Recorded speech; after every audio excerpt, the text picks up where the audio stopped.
Welcome to the International Association for Adolescent Health Pioneers Project.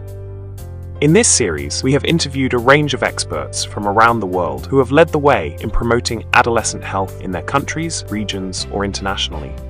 We wanted to listen to their stories and share their experiences so that these might be applied elsewhere. The members of the IAAH Education Committee were particularly interested in how these pioneers influenced the education and training of healthcare professionals in adolescent health. In the following interview, Dr. Dick Churchill is talking with Dr. Aidan MacFarlane, a pioneer in adolescent health from the United Kingdom. Hello everyone, my name's Dick Churchill and I'm a member of the IAAH Education Committee. I'm very pleased today to be interviewing Dr. Aidan MacFarlane here in England. Dr. Aidan MacFarlane is a retired community pediatrician who spent many years promoting adolescent health in the United Kingdom. He studied medicine at Trinity College, Cambridge, and then during his further career development spent time as a resident at Boston Children's Hospital in the USA. He also worked as a lecturer in the Department of Experimental Psychology in Oxford in England. However, whilst working as a consultant community paediatrician in Oxford, he teamed up with a local GP, Dr Ann McPherson, with whom he developed his interest in adolescent health. Together they wrote numerous books, one of the most famous being The Diary of a Teenage Health Freak. This was so popular that it went through 21 reprints and sold over 1 million copies worldwide, as well as being turned into a play. Dr MacFarlane was a great supporter of the Royal College of General Practitioners Adolescent Health Group, and he was also one of the co-founders of the UK Association for Adolescent Health. After his retirement, he undertook a number of international consultancies in countries including the USA, Australia, Uzbekistan, Sweden, Palestine, and the Netherlands. I'm very pleased to be interviewing Dr. Aidan MacFarlane today. It's a great pleasure and a privilege to be here to interview Aidan. I'm not sure about the privilege. It's a pleasure for me to see you after all these years. But to introduce you to people who will be watching this, Dr. Aidan MacFarlane, who we've identified as a pioneer in adolescent health here in the UK. So thanks for agreeing to be interviewed. I'm delighted. As you know, I'm carrying out this interview on behalf of the Education Committee of the International Association for Adolescent Health, and the idea is we're trying to find out about people's experiences of developing how we educate the healthcare workforce about adolescent health, and we hope to share this widely to give people ideas and to key messages, share those key messages and lessons that you've learned over the years. So, before we get into the detail of that, though, I'd really like to hear about your personal story, your personal journey, how it all began for you, your career, and just as much as you'd like to tell us. Okay, well, I started off as a GP many, many years ago. Really? Yes. Okay. And then I became a pediatrician, did my training at Cambridge and St Mary's. And I really, the main reason I came interested in adolescent health was that I started off by being interested in children's health and as a pediatrician. But as my own children grew up, I realized how little information there was for adolescents.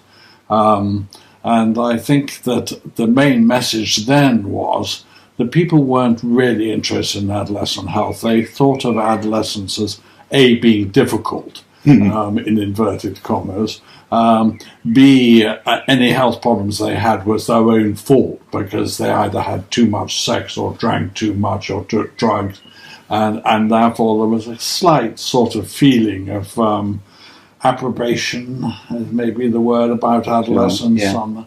And nobody seemed to be interested, but I was working at that time in working with Dr Ann McPherson, who was a GP in Oxford, on writing a book called Mum, I Feel Funny, for young people about common illnesses like having colds or getting mumps.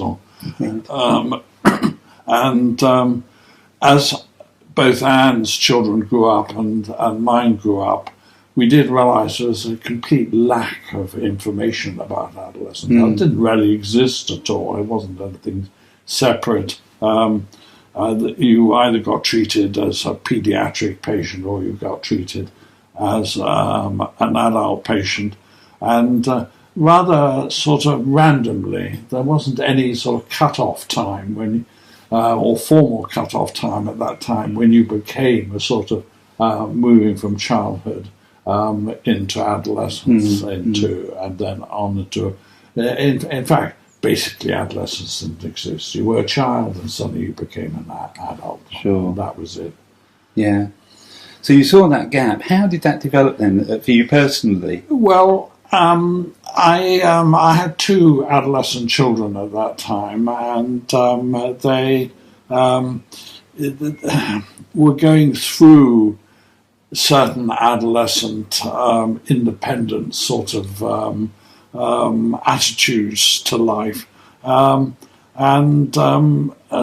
I decided to see what the main health problems were, using my own children. In fact, just as an aside there, my eldest son, Magnus, decided he wanted to go off and do a tour of the world and work in Australia, which was a fairly typical thing at that age group.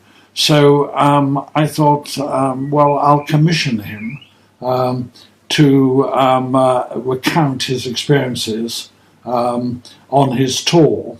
Right. And so I did use his experiences a lot. I wrote a book at that time called The Virgin Now Boarding, that provided a lot of information about what adolescents, even around the world, were thinking. And just an aside on that, I remember now that Ann McPherson and I were invited, once we'd written a book called Diary of a Teenage Health Freak, to go to Rio de Janeiro, where it was being put on as a play, converted into a play. And we were taken to a boys' school in Rio de Janeiro, and the questions which we got from the boys was, how did you know what our problems were? How did you know that we were concerned about sex or drugs, etc.?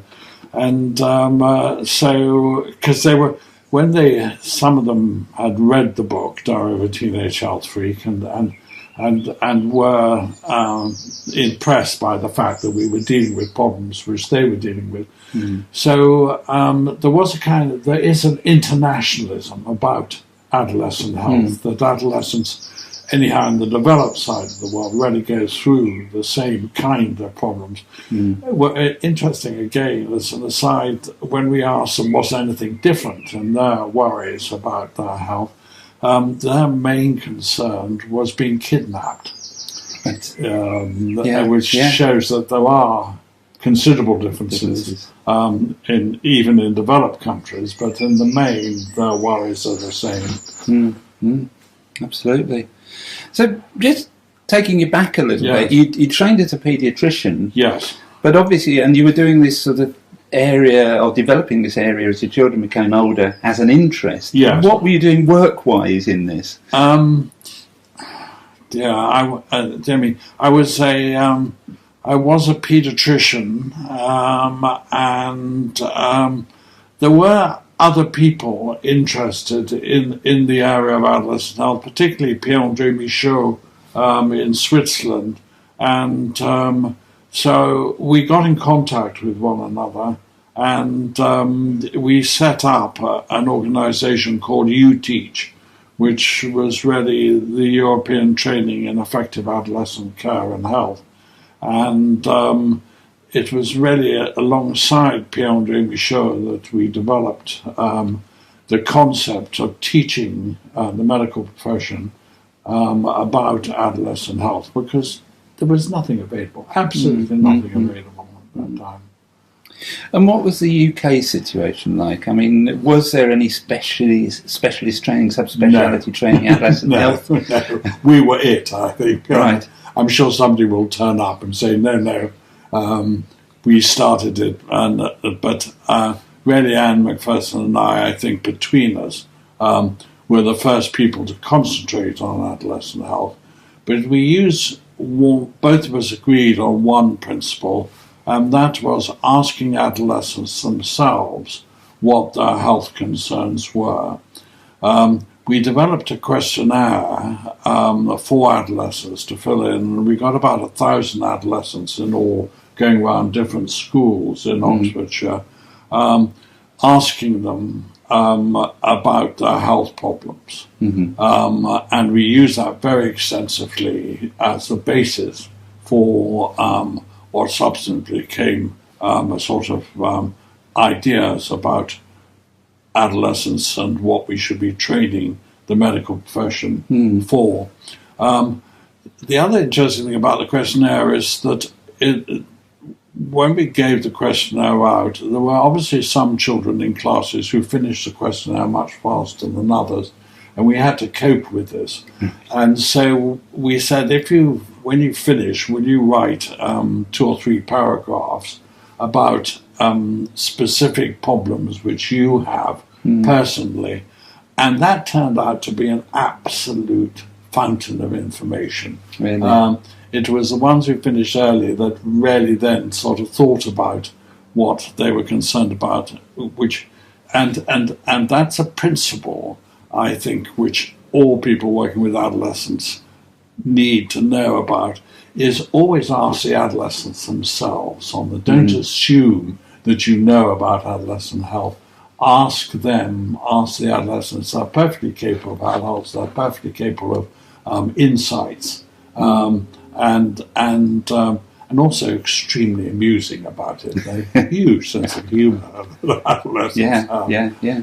That must have been one of the first surveys that was done of adolescents. It was the first one that I know. Yeah, certainly in the UK. We didn't actually publish the results other than writing the book about it. It wasn't really a formal survey. I mean, here we wanted to write a book for adolescents. What you do, you ask the adolescents themselves what they would like to learn about it. And the book, apart being remarkably successful, because it sold over 1 million copies,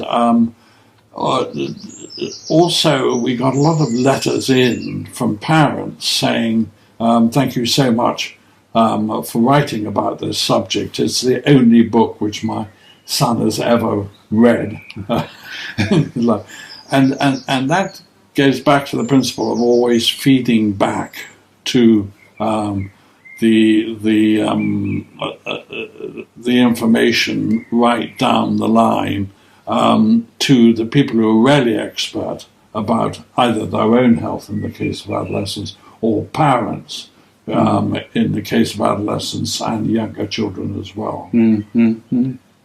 So based on, obviously you developed your interest in adolescent health, you'd worked with Ann McPherson, obviously, and undertaken the survey. How did you use that to drive further the health professional agenda, if you like, or even the government agenda, to raise awareness? Well, it was, I have to admit, it was a very long process, first of all. It took years. But Anne McPherson was a very good advocate for public relations, really. She started a superb organisation which took specific illnesses and turned them into video interviews with patients. She was another person who always used the patient information to educate people in health, and I think that's where these interviews, so you get the message straight from the horse's mouth. You should use that, but actually in this case the patient's mouth, as to what's important for them, rather than I think doctors on the whole tend to be rather authoritarian and think they have all the answers, and of course they don't. And every patient is different, and the same for adolescent patients. Everyone is different, and the great thing is to listen to not only what their complaint is, but what they see as the solution themselves. And then, if it's remotely useful, you can reinforce them in that is the way to solve the problem. And of course, you can do what we did, which is to write about it for health professionals. As Anne was a GP, we decided that we would try and set up a GP group who were interested in adolescent health. And that worked very well, because we were joined by other GPs like yourself who were interested in adolescent health. And that was a very active working group. They were extremely good at going away and thinking through adolescent problems and how they might be solved or done better. Because the main thing there was the GPs were the second line of health provision, actually third line. If you take the adolescents as number one in providing for their own health, parents number two as providing for the adolescent's health, and then the GP being the next line. And that is a principle which anyhow I've tried to follow all the time, is saying, well, who is providing health to these people, and how can we best inform them about how to solve their health problems, or not only solve, but how to prevent them from perhaps happening in the first place. And obviously you've had some influence over the years at sort of national level in terms of driving the agenda. I don't know if you've got any reflections on that. How do you get the Department of Health, for example, to take an interest? How do you drive that? Well, one tip, which I don't know how I learnt about, is that we found out by one means or another, any MP who had an adolescent who had a health problem, and then we would either write to them or contact them in some sort of way about bringing the subject up. Say if an MP had a child who had cerebral palsy, and if we wanted to get a change in how these children were being treated as adolescents, we would use them. And I think that's a very important message, is find out who has the power to influence things on a large scale, not just on sort of on the individual training, but on a political level as well. It's very important to get change in that. But obviously it is quite difficult to get change, isn't it? Because yes, because the medical profession is extremely conservative. With all due respect, being one, I'm allowed to say that. But it is difficult. It is slow, and one does want to keep on working at it.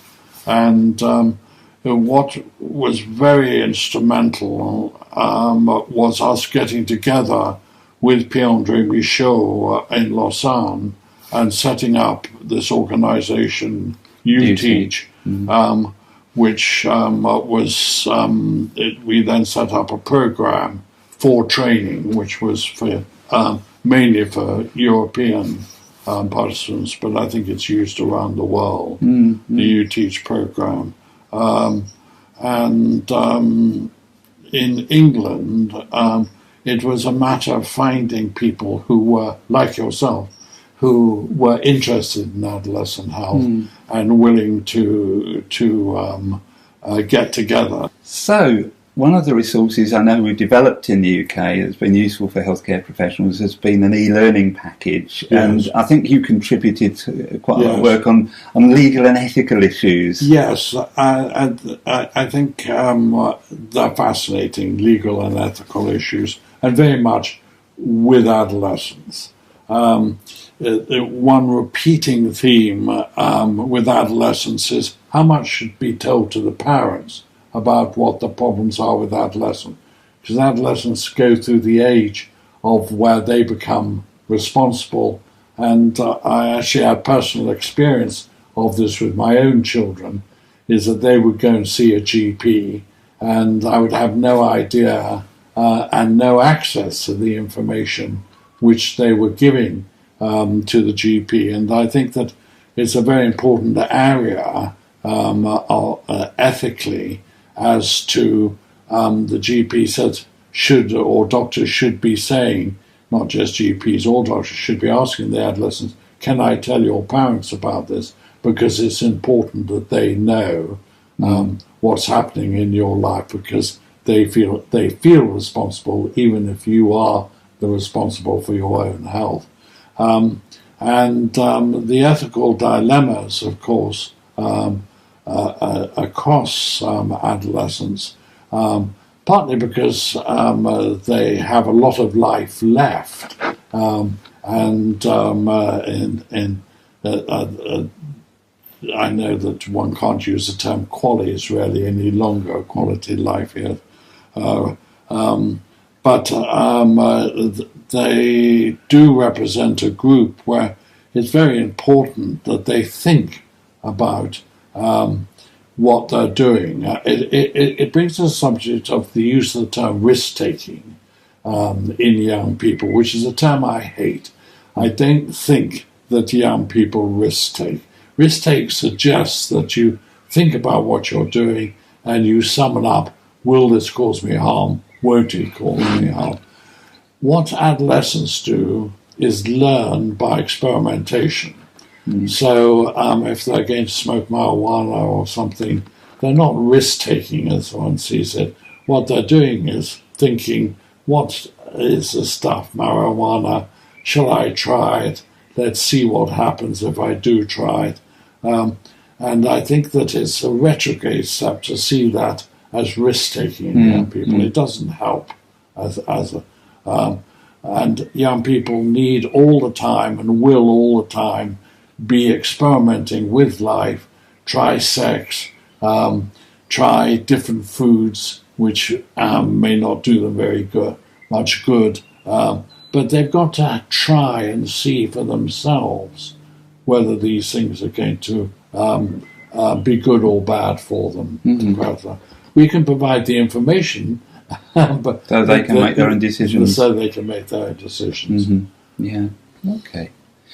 So I'm just thinking now, if you've been involved in educating healthcare professionals through UTeach and obviously in your work in the UK, if I said to you, if you're an average healthcare professional, whether it's a GP, a nurse, or somebody dealing with young people fairly regularly, what are the biggest gaps in the knowledge? Where did you find that people didn't understand so much or didn't do things right with young people? Well, I still think that probably they don't ask the adolescents enough about what they think they should do. Because there is this classic concept that young people, and I think probably adults as well, will take information, but will take it on the grounds that they already have thought about what they should do, and the most likely things that they will do is what they've decided to do even before they've gone to see the professional. So always ask the adolescent, well, how do you think this should be dealt with? What do you think you should do? And if it's remotely right, because there are so many different ways of actually curing a problem. It's like, I think medical professionals tend to just think there is just one way of dealing with a problem. And that just isn't so. I mean, and adolescents will quite often come up with some lateral thinking way of dealing with it. And the other thing is a very interesting adolescence. It's a period of time when they haven't often decided on specifics, and one learns all the time, I think, from adolescence on what's going on in their mind. So thanks for that. Just to wind things up, as you know, we're sharing this very widely with people perhaps very similar position to ourselves in the UK, perhaps 20, 30, 40 years ago. What key pieces of advice might you give to somebody who's saying, I'm really interested in adolescence, I want to get it on the agenda in my country, in my region. How should I do it? How do I influence the training of healthcare professionals? How do I make sure that it's there in undergraduate curricula, in postgraduate training? Where do I start? I think you start by looking to see what about the adolescents who you know yourself. You may have children who are adolescent, etc., and asking the question, how can they be best served in my country by the health services that are available? It's going to change from country to country. It's going to be different. There are different regulations, there are different attitudes to adolescence, and these have to all be taken into account. Therefore, it needs to be done locally. It's no good really sort of taking something piecemeal. You need to look at what is suitable for your situation in your country. Mm-hmm. As I say, if you have an tame adolescent available, use them and say, where do you get your information from? Is it suitable? Do you feel that you're listened to? Do you feel that people really are changing themselves to be sympathetic to your age group? But the other thing, of course, is huge patience. It takes a long time, as we've talked about already, to get change to come in. But it does work. The end point, as we both know, you do succeed if you are patient enough on. That's great. So thanks ever so much, Aidan. It's been fascinating talking to you. Great pleasure. It's lovely to see you again. And we'll look forward to sharing some of this interview with everybody else. Yeah. And obviously with yourself.